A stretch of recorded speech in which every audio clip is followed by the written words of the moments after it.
Hi everyone welcome to my channel. ये मुझे बनाऊँगी मुग डाली चकुली बा मुग डाल चिल्ला।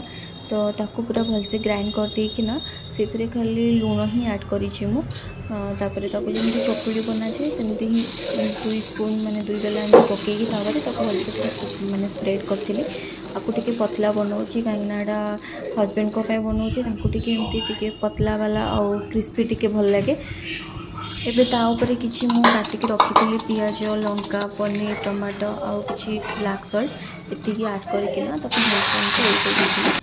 बस ये भी होगला।